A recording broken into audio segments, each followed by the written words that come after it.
This is Mouth Media Network, the business of being heard.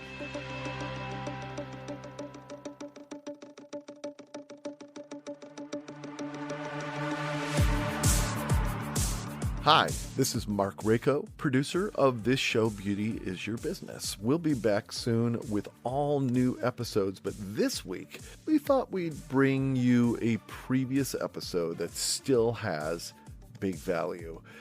The then senior beauty editor for BuzzFeed offered a look into what it takes for beauty brands to grab the attention of platforms like BuzzFeed, what kind of posts perform best, and when they fall flat. And even though our guest is no longer with BuzzFeed, the insights she offers are timeless and super valuable in a moment in which everyone is on a mission to get eyes on their brand. Enjoy this classic episode. Hi, I'm Essence Gant, the senior beauty editor at BuzzFeed. And what I love about beauty is the power that it has to make people feel good about themselves, to understand themselves better, to understand other people better, and to just feel seen and visible moving throughout the world. From New York City, you're listening to Beauty Is Your Business, a podcast covering the intersection of business and innovation in the beauty business. Welcome, everyone. I'm Regina Gwen, and I'm here with Abby Wallach. Hi, everyone. And April Franzino. Hi. And now Essence Gant. Thank you so much for joining us. Thank you for having me. I'm excited. Cool. Well, again, we're really excited about just talking a little bit about BuzzFeed and beauty. Mm-hmm. Tell us a little bit about what are the key objectives for content pertaining to beauty on that channel, and where you're seeing, video and its importance with like engagement on across all these channels, really. Yeah. So BuzzFeed is like this huge platform. I don't even feel right calling it a platform. It's like this huge being that I happen to work at. And our beauty content is really special. It's why I chose to go to BuzzFeed, because our number one priority is not about trends and like, oh, you need this matte and now you need a gloss. And like, we talk about all of that because, we love beauty. We love cosmetics. But our number one priority is making people feel seen and visible, because beauty is one of those industries. It's like an extension of fashion. And for a very long time, these industries have been very, very exclusive. Yes. And they have been very dismissive of certain groups of people. It's been very one-dimensional. And so BuzzFeed, it was a trailblazer as far as mainstream media is concerned, and making sure that all identities, all voices were heard and represented in the beauty narrative. And, I, in the same way that Fenty with Rihanna, like her makeup came out and it was like from the beginning, a priority where women of different ethnic identities, women of different body types and body sizes, different hair textures, hair lengths. It was so diverse. And it was just like that from the beginning. It wasn't trying to play catch up when diversity became trendy. Right. It made diversity a priority from the beginning. And that's how BuzzFeed has approached its beauty content. And I think that is why it has done so well, especially with video. Like, video is one of our hugest, if not the hugest, kind of like mediums in how we communicate with our audiences. And we don't really use models. Like, we don't hire models for agencies, from agencies. We use each other. So that's why in the videos, it's literally girls and I don't even want to say girls, people of all gender identities, in the videos, because they're literally people who I sit next to every single day.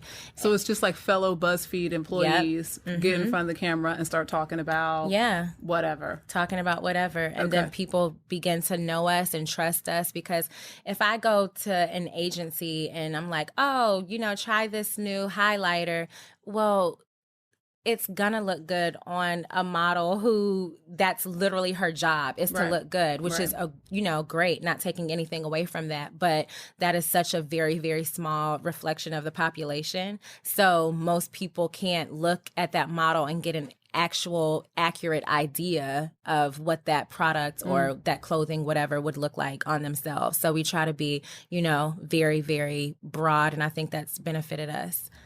Real beauty, real people. Yeah. Real talk. So what do you think, does your audience come to you for? What are they looking for? You're using your community, you're using the experts within BuzzFeed as the editors in beauty. What is your audience seeking, and how has it translated to expand your numbers in the business? Yeah, I think our audience is really just seeking authenticity. Like, that's what they want. And we just tell them straight, if there is a product, it doesn't matter how trendy it is and how big of a craze, that's like circulating around it. If we don't like it, we don't like it. And we tell you, oh, this didn't really work for me. Or this product is great, but this is the highest they go as far as, foundation ranges. We're just very, very honest. And I think that that's really just what they come to us for, because they know they're going to get like an unbiased, a real opinion. We're not being paid to favor a brand or to say, like, it's just like, yeah, we love your product, but this didn't come in a diverse enough range or whatever the case is. I think it's just the honesty, really. And humor. I'm sorry. Oh, we try to be funny and everything. Yes, so like the true. humor, people like to feel good. So we try to, that's like one of our values actually in our content. It's like to be funny, and So you're entertaining them too. yeah, What are the topics that resonate most? Makeup, hair, skin, something else? Are there ones that always sort of are popular and rise above the rest? I wouldn't necessarily if I had to pick one, it would probably be makeup. But they're all kind of neck and neck. I think that what tends to perform the best is anything that like really that we really love and that we feel like really lives up to the hype. So if it's hair products that really, really live up to the hype, that's going to perform well. If it's makeup that really, really lives up to the hype, that'll perform well. But I mean, if I just had to pick one, I would say makeup, but any of those like basic kind of like beauty, whatever verticals like makeup, skincare, hair care, I feel like they're all kind of neck and neck. What's maybe one of the most like popular stories, like one that just kind of pops out in your mind around some sort of craze with makeup or hair? What? OMG. Probably just really weird things that nobody ever does, except for like maybe one person with a YouTube channel in Wisconsin. I don't know. Like, so when the girl there was an influencer and she did like the beauty blender hack and she used an old sock or like someone else did something and they were like using an egg, like those things, because it's just so ridiculous. Yes. So those things always perform super well. If it's, can we talk about products or? Sure. Okay, sure, I didn't. Yeah. Okay, so if it's a product that really solves a problem, that does like super crazy well. So I did a review for a very long time. I was like a committed bikini waxer because I'm just like, I don't want to, it's just too many complications and too much preparation that goes along with shaving your bikini line. So I was like, I'll just go to get it waxed. And that's what I was doing. And then a product called Bevel came out, which is a razor that was marketed to men, like, supposed to like for a very clean shave. Yeah, no razor bumps, no irritation. So for the content, I was like, I'm going to put my life on the line and stop getting risk it all. Yeah, risk it all and try this razor. And I was convinced that it would not work. I'm like, there's no way. And then different hair textures are coarser. Yes. So I have a coarse hair texture. So I was like, this is going to be a disaster, but I'll do it for the people.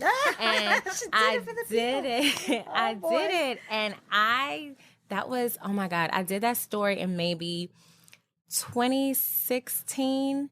I've gotten waxed maybe like twice since then, only when I'm going to the beach and my bikini is like super, super revealing, like it's super, super, and I just am like, okay, I need nothing down there whatsoever, then I'll get a wax. But other than that, I just use that bevel, and there has been no irritation, no ingrowns, and it's been like 2 years. There it is. And that story, to this day, that story just like because of your honesty. Right. Yeah. And because the product works. And the product works. So it's a thing like living up to the hype. Exactly. Generally, do stories about products perform better than ones about styles or, tips and advice and that sort of thing? Or are they sort of neck and neck too? They're pretty neck and neck. It all depends on like the angle and the frame. Products do really well because people love to buy stuff. Like I feel like just the lifestyle audience in general, like that's what it like beauty style, like, it's a consumer audience. So products obviously do very well, but also tricks and tips. So like hacks, easier ways to do things, ways to save time on things, anything like that. Also does super, super well. A lot of DIY. Yeah, a lot of DIY. But it has to make sense. So like, I would say if it's, because some DIY, it's like, oh, you can make your own whatever, but it's like, girl, by the time I make that, I could have went to Sephora and bought it, or like $2. It's just, by the time you buy all the individual products, you spend more than what the actual product That's is. true. So it just depends on what the DIY is. If it's something really cool, like a DIY vanity, or for like a very small apartment, that will obviously do very well. Actually, I don't even know if we've done that, but we should. That will kill. If it's like how I make my whole entire skincare, whatever, unless it's solving a problem, like if somebody has a very sensitive skin condition and it's the only thing they can use, and then other people can relate to that, that would perform well for that audience. But in general, not really, because it's just too much work. Awesome. So Essence, tell us a little bit more about your journey and how you landed in this position to be this authority to so many people on beauty. Journey is the right word, girlfriend, let me tell you, because it has been one. So I'm from Georgia, and born in Virginia, but my dad retired in Georgia. Anyway, so I basically grew up in Georgia, and I went to undergrad at Albany State. Shouts out to my HBCU family. So I went to undergrad at Albany State, and I majored in social work. And I was like, this is going to make so much sense because I'm just like naturally an advocate. My family was very big on like outreach and community service. I'm like, yeah, like this makes sense. This is my path.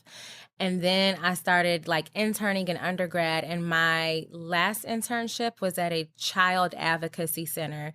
And I was like, oh, I'm not like emotionally cut out for this. And to the point where my hair thinned out, I lost weight. I was like, it was really, really bad. And social work is one of those professions which to this day I have the utmost respect for social workers because like you think you've heard the worst possible thing someone can go through, especially if you work with children or elderly people who are super, super vulnerable. And then you go into work or your internship the next day and something is like worse than that. And it's so emotionally draining. And I was like, I love the idea of advocacy, but I can't do it this way. And then I went to grad school at SUNY Albany, upstate, for social work, knowing I wasn't going to pursue a career in social work. But I was like, at this point I was like, I want to work in media some kind of way, in entertainment. And my plan was, okay, I'm going to graduate. I'm going to move to New York, and I'm going to like work at a really upscale restaurant and meet famous people. And somebody's going to discover me and like give me a job at a magazine or something. That was literally my plan. And then I was like, my parents are going to be like, girl, no. So I was like, oh, I'm going for grad school because parents can't say no to education. So I, and how I decided on New York, rewind a little bit. I was in aerobics class my senior year of undergrad, and I was driving home from aerobics class, and Jay-Z and Alicia Keys' Empire State of Mind came on the radio, and there's this line, and Jay-Z is like, if you can make it here, you can make it anywhere. And I was like, oh, I should go there to see if I can make it, So that's how I chose New York. Anyway, so I went to New York for grad school, and I was like, I'm just going to spend this time. My program was only a year. It's like, I'm going to spend this time to really network and travel to and from like Manhattan and try to network because going to NYU was like way too expensive. So that's why I chose Albany. So I was like, I'm going to network, get my way into the industry, because I've always loved beauty and style. I've always loved media and entertainment, but I didn't like the lack of representation and how it was so, again, like very one-dimensional. And so I was like, I can be an advocate in that sense and show girls who've never seen themselves represented, themselves, like a reflection of themselves. And so I was networking, and I met a girl who was a blogger and also like a writer on reality TV shows. And I met her at an event one day when I went to the city instead of going to class. And which I don't advise to the youth if you're young. Okay, so and I met her and I was like, hey, like, let me be your intern. And she was like, do you have time because you're like in school and you have an internship? I was like, girl, I got you. Like, it's a piece of cake. I was so struggling, but I don't want her to know. So I was her intern. She was like, okay, great, because Fashion Week is coming up and I don't want to go. So can you go? And I was like, can I go? Like, I will literally sleep outside of the door. So I went to Fashion Week. That was like my first assignment for her. And I was just writing for her for like, my last semester and all of that. And then when I was about to graduate, I didn't have anything lined up. And I was like, I do not want to go into social work. And I also didn't want to go back home. And maybe like 2 weeks or so before I was about to graduate, she called me and she was like, hey, the editor-in-chief of Hype Hair is looking for an editorial assistant. And I was like, yes, like I will do it. And for those who don't know, Hype Hair is a Black women's hair magazine. It may have been around before I was born. I don't know. I'm 31 now. I feel like it's been around my whole entire life. Long time. It has to be like 30-something years. And it's like in every Black hair salon you will ever go into. And if they don't have it, don't get your hair done there. Because that means they are not legit. So I, met with the editor-in-chief, Adrienne Moore, on like a Saturday. I met her in Jersey because she lives in Jersey, and I was like, I'll meet you, whatever. And so I met her on a Saturday, like a little bit before I graduated maybe. And then she gave me the job. And 2 days after I graduated, I started working there. So that was how I got my foot into the industry. I had no background. And then from there, I worked at Black Enterprise, which is a business magazine. And it was cool. I learned a lot, but business is not really like in that sense. I was always writing about like business as it related to beauty. So like interviewing like women CEOs of beauty companies. And they were like, okay, you got to chill. This is all you write about. And I was like, well, it's all I care about. So I did that for a few months. And then I went to a networking event for actually a bridal magazine, and nothing came of that. But I met a girl there who was also trying to network and finds a job. And we stayed in touch. And maybe like a month later, she was like, hey, I was just on BuzzFeed looking for jobs and they're hiring for a beauty editor. It so sounds like you. And I applied and I got the job. Wow. That was a long story. I'm so sorry. That's a good story. It's a great story. I mean, the hustle is real. The hustle is yeah. so real. The theme of the day is, hashtag hustle is real, because, I like it. Particularly in beauty and for women of color, there is a lack of representation. Mm-hmm. And, finding your way and being ready when the opportunities present themselves for sure is, half the battle, if not really all the battle, mm-hmm. once you get that chance. So, just congrats to you. I applaud. We always are hearing about the changes that are happening in mm-hmm. beauty, and how, more people that come from different backgrounds tell really interesting stories. Mm-hmm. And so given that we're in a place where social media allows for all these stories to happen, it's great to have a place where the stories are being funneled through with authenticity and with credibility, and showing young people and showing everyone that, my story is being told too. Right. Cool. So coming up, we will get into something that our guests do all the time, which is bring us a snack. So we're really excited about that. And coming up, you'll also hear more from Essence as we talk about BuzzFeed and talk a little bit more about the technological innovations that are happening within the company. Most of our guests, when they come to the show, they have this awesome snack. So what did you bring for us today? Okay, so this is a lot of pressure. I wouldn't call it awesome, but I do have a snack, and I eat these literally every single day. I kid you not. But they are Kind bars.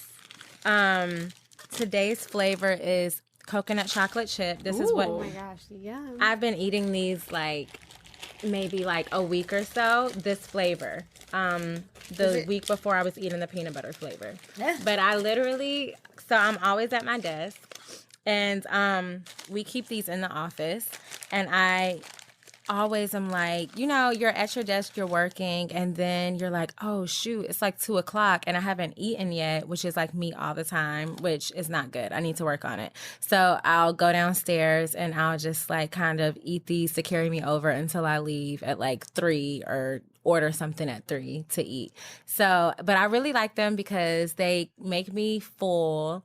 They taste really good. They're kind of marketed to be healthy. I, however, do not think they're healthy at all. Because it just, when you eat healthy stuff, you feel it. This doesn't feel healthy, but it tastes good. And that's kind of my priority. So. Sounds good. Okay. All right. Love it. So let's dig in, and we'll be right back.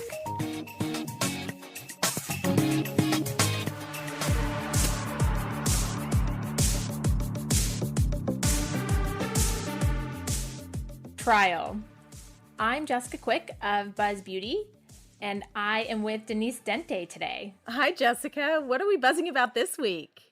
Trial, Denise. Specifically, how to do trial or sampling today.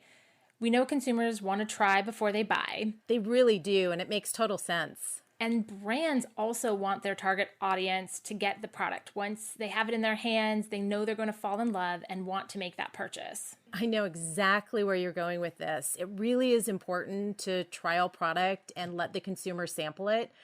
But it's really important that we have a target audience that we're going after, the ones that we really want to buy it. With so many purchases online, helping consumers figure out what to buy is paramount. And we actually have a couple of great solutions that we've been implementing with brands that we work with.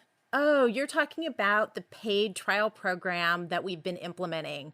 Love that one, and it's getting such great results. That's where we are taking the consumer and having them buy the $10 deluxe sample kit.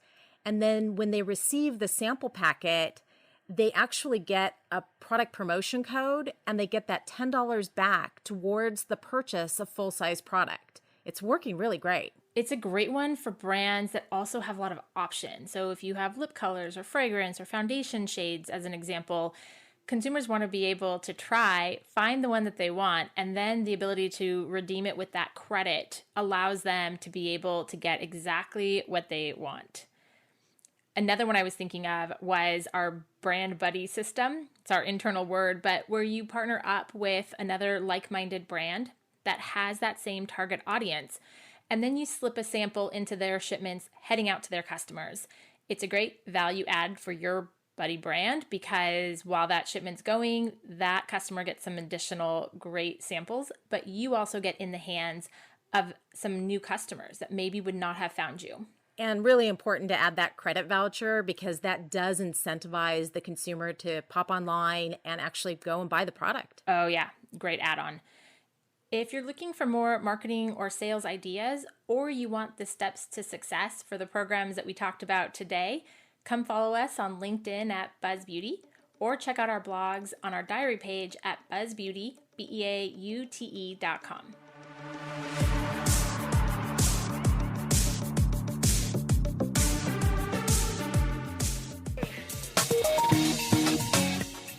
Essence. Yes.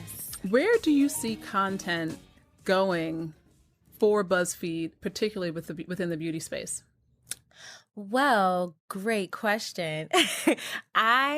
We literally just launched a women's lifestyle platform in March. So before, BuzzFeed, and we still have quite a bit of different verticals, a bunch of different brands within BuzzFeed.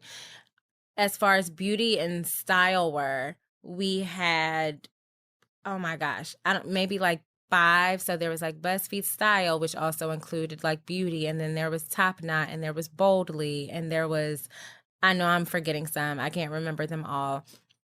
And so in March, we were like, we need to just have one brand for all of the, because we're all, doing the same content. We all work together. We all have the same values as far as, how beauty should be covered.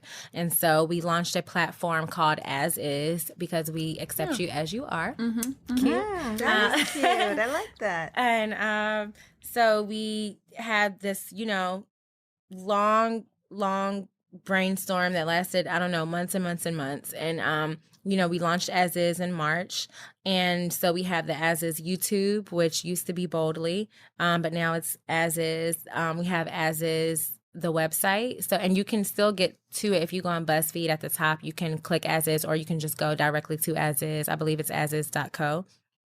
And we have the As Is Instagram, Facebook, Twitter, all of that. And I think as far as the future is concerned, this was such a crucial step for us, because we really want to make women's lifestyle a major priority, and make, that audience, kind of give it its own space and its own platform, and just safe place to talk about everything, related to the woman's experience. So yes, that's beauty, when you think about lipstick and skincare and hair care, but also beauty as it relates to culture, beauty as it relates to privilege. So I think that's definitely where we're headed. It's just a very, a much more thoughtful conversation around beauty. Is it also more incorporating lifestyle? Yes. Yeah, we're incorporating more lifestyle, for sure. So sort of in this new vertical, and also in general, in terms of BuzzFeed's beauty content, what's the lens that you look at products and what you're pitched through? What is sort of decides between what, gets your attention and could be considered for something and not? Because I think as an editor, obviously over a certain period of time, it almost becomes instinctual, and you kind of say, okay, no, yes, no, maybe. And it's sort of that, right, mental filing system. How does that work for you? Yeah, it's, because you get pitches all day, every day as well. So you over time, you get so good at it. You get so quick, and you're like, this will work for us. This won't work for us. I think for one, if it's a product, does it work? If it has big, bold claims, okay, let's try it out. Does it work? But also, who is it for? You say you're for everyone. Can I see that in your advertising? Do I see that in your billboards, in your campaigns? Even if you carry, for instance, I feel foundation is just such a good one to go to, because that's been a very complicated subject within the beauty space. But so even if you carry a huge shade range of foundations, do you carry them in all stores, or can I only find my foundation range as a dark-skinned woman of color in certain communities? We did a project when, oh my gosh, it had to be, I think it was 2016, maybe a year after I started, and we, we're trying different drugstore brands and higher end brands as well, and just kind of comparing. And it was maybe 5 of us, and different complexions, and myself and another woman of color who is actually maybe a few shades lighter than me. Every store we went to in Manhattan, we could not find our foundation shade. And we knew those, obviously we know the brands that carry our shade. So we were like, but we know they carry our shade, but they did not have them in those locations because, I don't know, someone told them women of color don't live everywhere. I don't know. So we could only find our shades in Brooklyn or, communities that were not Manhattan, which was very frustrating. So that's also something that we can consider. If you say you're for everybody, do you market to everybody? Do you make it convenient for everybody? We also look at kind of just, I don't want to say compelling is not the right word, but what's special about your product or what's special about your brand? Because we've seen it all, we've heard it all. How does it stick out from the rest? If it's, I've covered brands that were super, super indie that nobody has ever heard of. I came across a soap that was from, I want to say that family may have lived in Virginia. I'm not sure. It was like, you know, very like kind of small town, small family business.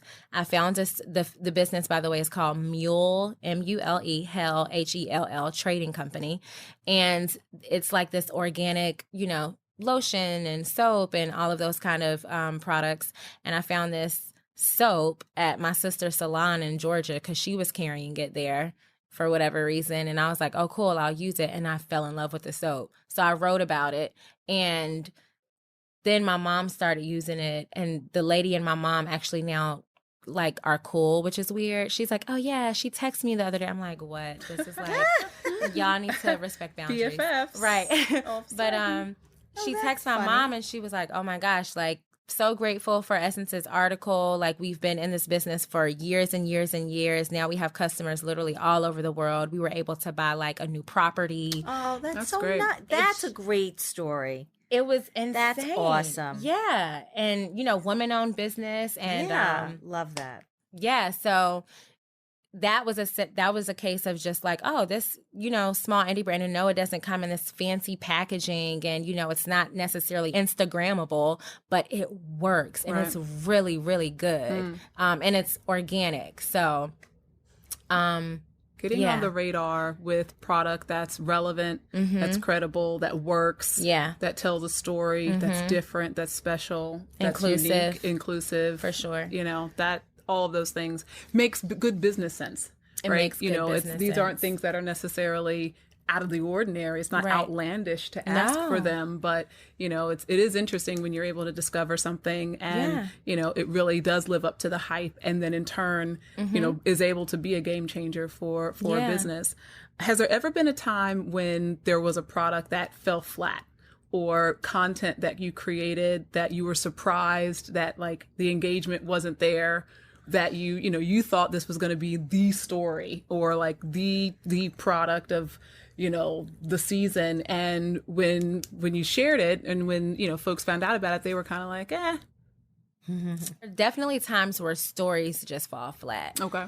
As far as products, I can't say I remember a product and I thought it was going to do crazy good and it didn't. 'Cause normally I can kind of predict and we're typically kind of spot on. I can't remember that happening to a product, but as far as stories are concerned, all the time, like, oh, this is definitely going viral. And then we're like, what? 10,000 views? What happened? Like, it, you know, it just doesn't pick up. And that happens often. I recently did a story on this woman. She, you know, had a cosmetic surgery. She went in for a Brazilian butt lift and she didn't make it through. She actually died during the operation. And it did well. Like it definitely did well. I'm sure if like, especially like other outlets heard the numbers, they would be like, oh my God, that's crazy. That did amazing. But for us, I was like, oh, I just knew this was going to get like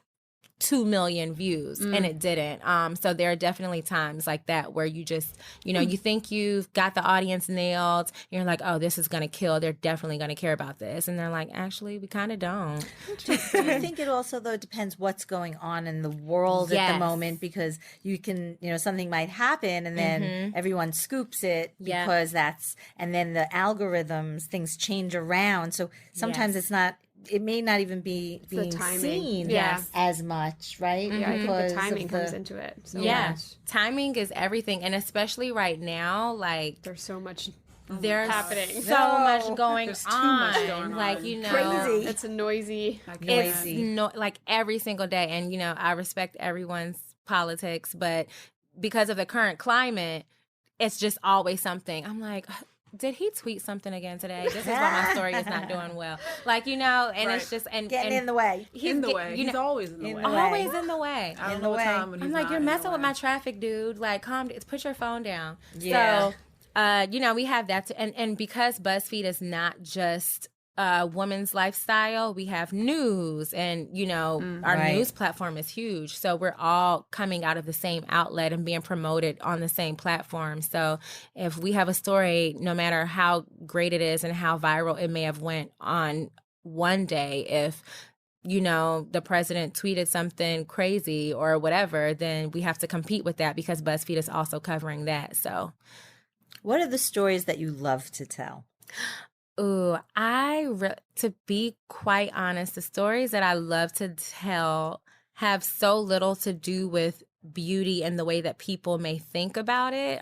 So it's not really about products. I do love products, but it's not really about products or brands or trends or celebrities. Normally it's like kind of how beauty and culture intersect. So I did a post or a story. We call them posts at BuzzFeed, but I did a story 2 years ago. Literally, I went to this festival called Afropunk in Brooklyn, and there's always like every year certain like mainstream magazines come out with these like people's most beautiful list, and they're always like celebrities, and they're normally like white American celebrities, very thin, like it's like definitely a look. So I was like, let's just do like our version. And I went to Afropunk and I literally just took pictures of regular everyday people at Afropunk. And the post was 19 photos of the world's most beautiful people. I literally just thought it would maybe get maybe 10,000 views. It got like 1 million views. It was insane. That's and amazing. It's literally just photos of everyday people, not celebrities, everyday people, all people of color, all body types and sizes, hair textures, complexions, just a whole bunch of different people being represented. And those are the kinds of stories that I love, love, love to tell, because representation is honestly why I got into beauty. No, absolutely. I mean, I've also attended Afropunk. There are some beautiful people. It's insane. There, I'm like, why do you look like that? Right. Like you just want to, you really rethink your life. Tell us your race. Yeah, right. I clearly am not doing enough with my life because there are women that look like, I don't know. I think it's natural. It has to be. I saw that. I remember that. I used to shoot cool people on the street for years. Ooh. And it was all about the trendsetter. And we would run after the fabulous woman, whomever she was. Right. And it was the hair that stopped us. Yes. And it was just the stories that we would get were just off the women charts. that are like 55 years old and they look 20, you know, it's insane. walking around. It's an instinctual style. Right. It's true personal style. It really is. And that's I love personal style. Like, me I just too. love I'm it with you, so girl. much. That's like, I love that. Again, it definitely resonates, and people can you can see it. You know, you don't know what it is, but you know it when you see it. That's right. And I think that's why, you know, the article just over 1 million views is awesome. So now we're going to get into a little bit of the personal side of Essence. Coming up, we will spin the salon chair and we'll take a different track.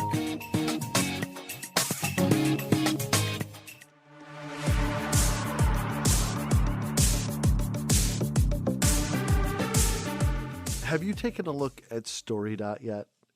Every brand and every product has a story to tell. And you can't successfully sell that brand or product without telling the story. StoryDot delivers your story wherever you want it to be heard. You can meet your customers at each point in their journey, connecting the dots between your business and the consumer to enhance engagement, experience, and conversion. I encourage you to take a look at StoryDot at storydot.com. That's StoryDot.com.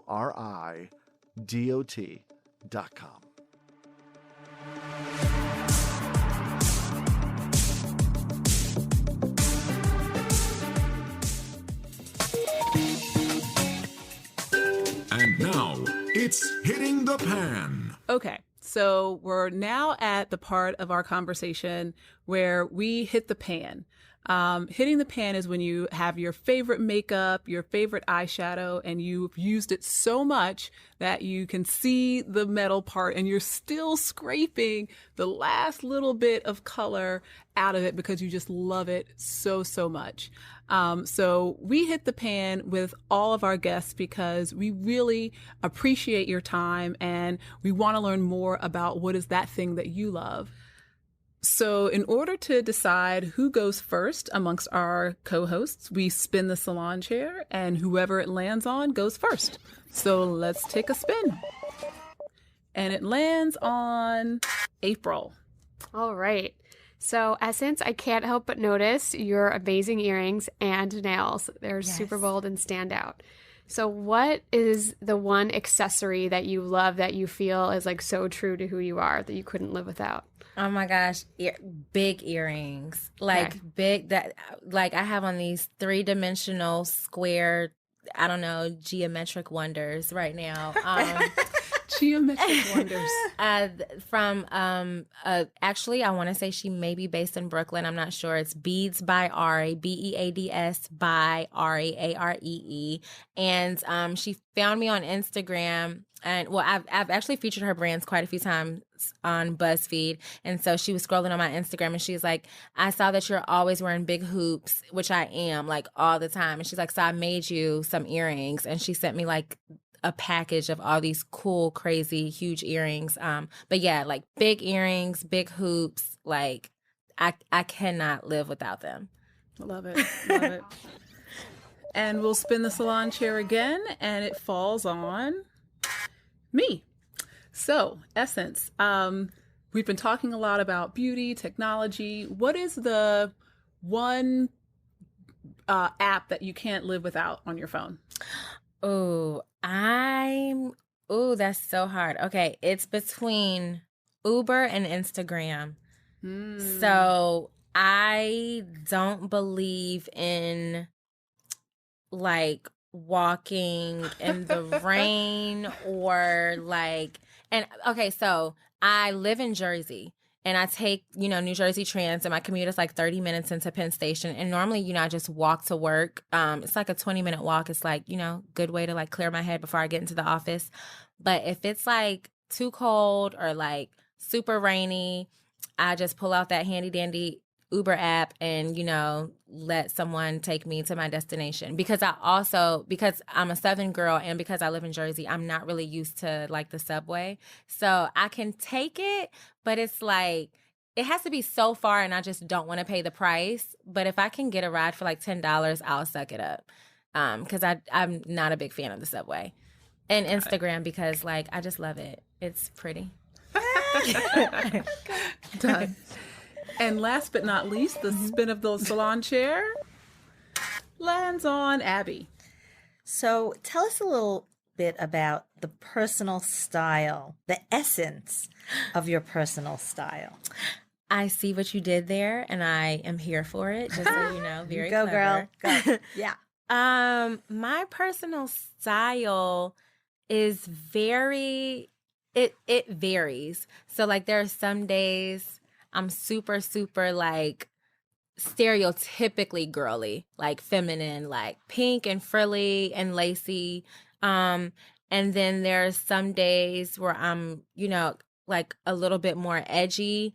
It just kind of honestly depends on like my mood. For a very long time, I didn't wear sneakers. Now I wear sneakers. I love Converse.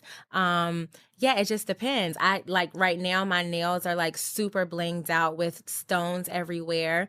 Cardi B's nail artist actually did them. It's for a story. I was going to ask you if she did. Wow. So I was like, that looks like her. Yeah. You need your hands right on like. Yeah. So, how long did that take? Like 2 hours. Yeah. So, That's wild. A lot of times my nails are just regular and short, but, I was just like, let's do something fun and whatever. So I'm a very like kind of, I do a lot of, which I probably shouldn't say this, but because I don't want people to think this is how I like operate, but like I'm a very like kind of like how I feel person. So like a lot of my decisions are like emotion based, but not important decisions, just like style and like, how do I want to do my hair today? How do I want to, right now my hair is straight. Normally it's like a big afro. It just kind of, it's just like whatever. Like, how do I feel? And however I feel for that day is my personal style. Perfect. Which is a very vague answer. Love it. Love it. But it's yours. Yeah, so it's mine. And that's all that matters. Essence, do you have any final thoughts for us? Any thoughts about your career, your experiences, throughout your career, not only at BuzzFeed, Any final thoughts you want to share with our listeners? Let me see. I would say that for anyone hustling, grinding it out, trying to make a career in beauty, not even just in beauty. I work in beauty, so it's like, I know that struggle, but I feel like pursuing your dreams is always a struggle, and it's a lot of risk involved. And there are days you just cry, because I definitely had my days where I just literally cried and ate beans because that's all I could afford. I would say to just, it sounds so cliche, but keep at it. And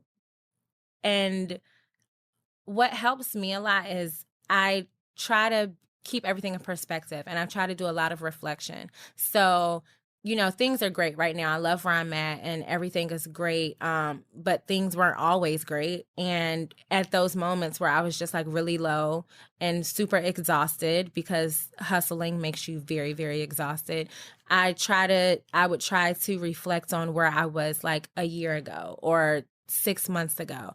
Because if you can remember like where you were, and you kind of like, oh, okay, I'm not in the, the most ideal situation now, but like, 3 months ago I was here, or I couldn't afford this and now I can, or like, it just kind of helps you to stay motivated, to keep going. So I think like reflection and perspective is super, super important when pursuing a career. And also just staying authentic to who you are, especially in spaces like beauty and fashion, because it's a very fine line, and certain industries can get very, very shallow. I mean, it is a shallow industry, whatever, I own it. But I think if you can stay true to your essence, if you will,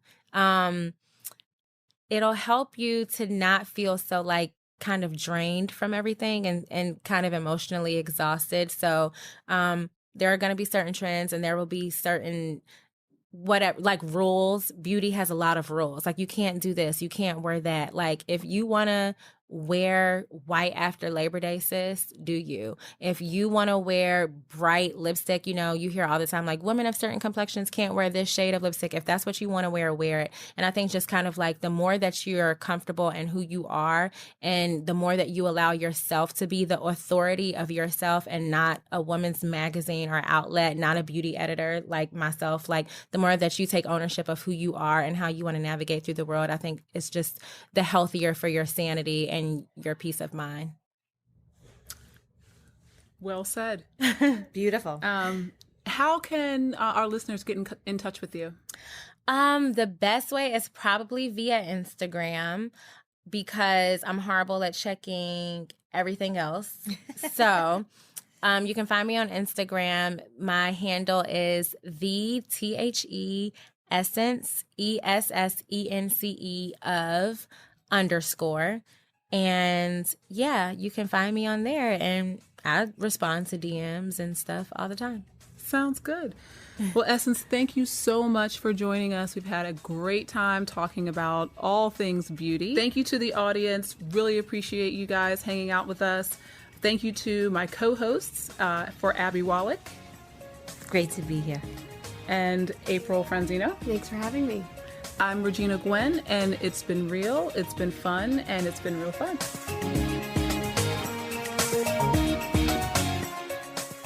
This has been Beauty is Your Business. To suggest guests or content for the show, or to become a sponsor, email us at podcast@beautyisyourbusiness.com. Keep up with the show on social media at Beauty Biz Show. That's Beauty BIZ Show. Episodes available on iTunes, Stitcher, and Google Play, along with our website, beautyisyourbusiness.com. Produced by Mouth Media Network. Copyright 2017, all rights reserved. No portion of the episode may be distributed or published without the express written permission of the producers. Thank you for listening. This is Mouth Media Network, covering the business of lifestyle.